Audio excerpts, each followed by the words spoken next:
Vamos a proceder a la presentación de la asignatura de Introducción a la evolución de los géneros y estilos literarios. Esta asignatura se estudia en el segundo curso del grado de Filosofía y vamos a ver por qué se estudia. Bueno, en primer lugar, es un programa largo de 10 temas, es decir, que los temas no van a ser muy extensos. Es una visión panorámica de la literatura, pero vamos a explicar por qué en este orden y por qué literatura para un estudiante de filosofía. En primer lugar, con el plan Bolonia y nuestros actuales planes de estudios, la interculturalidad y, en general, los estudios interdisciplinares están muy bien vistos y es cierto que dan grandes frutos. Entonces, ¿por qué un estudiante de filosofía debería estar interesado o debe estudiar literatura? Bueno, pues tenemos miles de motivos que están en muchos planes de estudios, ¿no?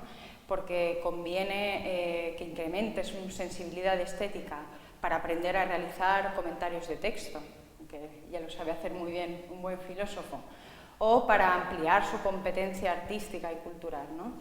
Pero como docente de esta asignatura considero que lo principal es otro, o sea, nuestro motivo básico es otro, y es que los clásicos de la literatura, en los que nos vamos a centrar, ponen de manifiesto una verdad del ser humano, algo que intuitivamente conecta con nuestra sensibilidad.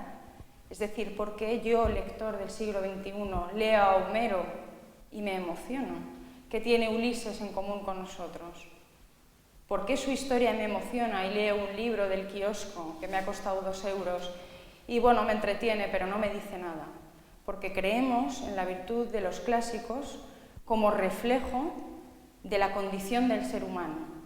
Este reflejo no es una verdad inmutable que haya permanecido idéntica desde la antigüedad hasta nuestros días. Esto sería una tontería decirlo, por eso hemos elegido un orden cronológico. Vamos a estudiar de forma diacrónica la literatura, porque esta realidad del ser humano ha ido variando con la historia. No podemos separar la historia de la antropología, es imposible separar la noción de verdad del devenir histórico, ¿no? Entonces, dado que un filósofo siempre está interesado en la verdad, la literatura puede ser un pozo de sabiduría, un enfoque diferente para aquellos otros problemas que se estudian de forma más sesuda, ensayística. La ficción, para nuestra sorpresa, puede dar respuestas no fictivas, no ficcionales, a las preguntas que nos hacemos.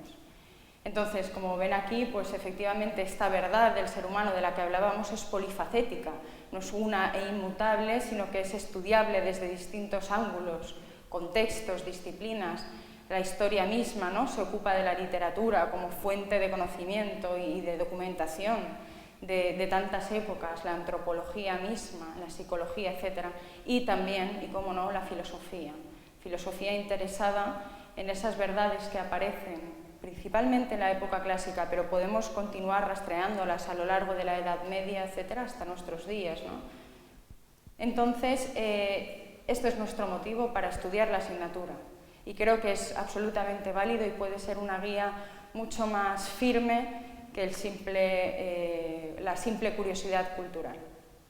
Luego hablemos un poco de la estructura que vamos a seguir en la asignatura. Vamos a hablar de los géneros literarios. ¿Por qué? Podríamos haber estudiado, por ejemplo, a través del eje de los temas, de la temática que se va a seguir.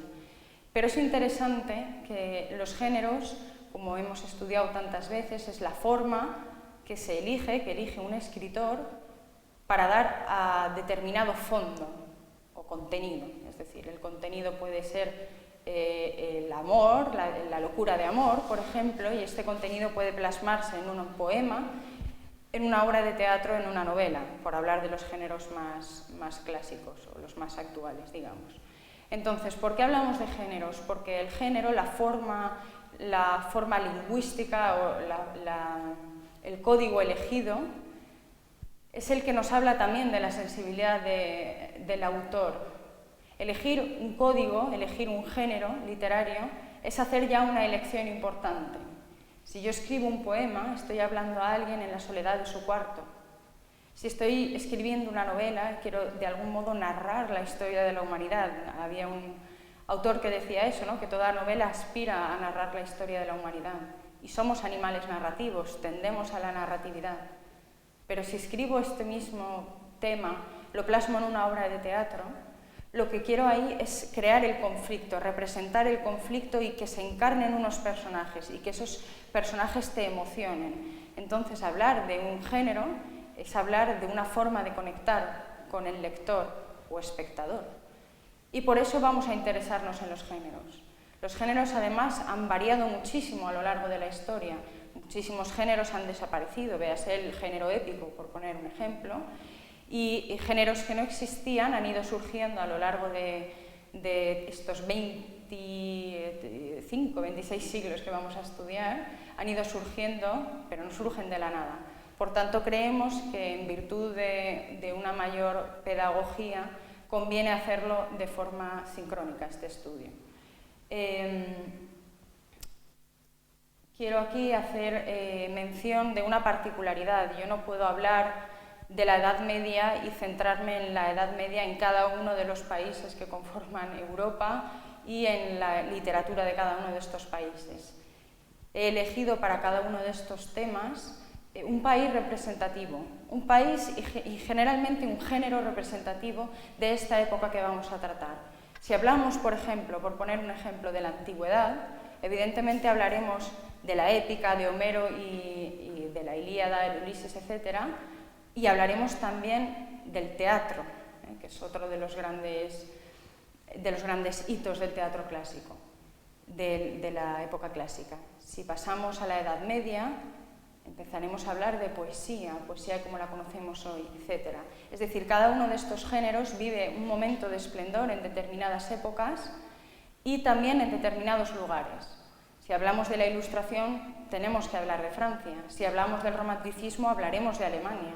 Entonces, por eso creemos que en vez de hacer un seguimiento país por país y un catálogo inservible de autores y obras, conviene centrarse en los ejemplos paradigmáticos que nos ilustren este cambio de estilo literario al que sigue siempre un cambio de noción del ser humano. Es decir, este estilo literario simplemente refleja o plasma que ha cambiado la visión del hombre de sí mismo, del mundo y de lo que le rodea.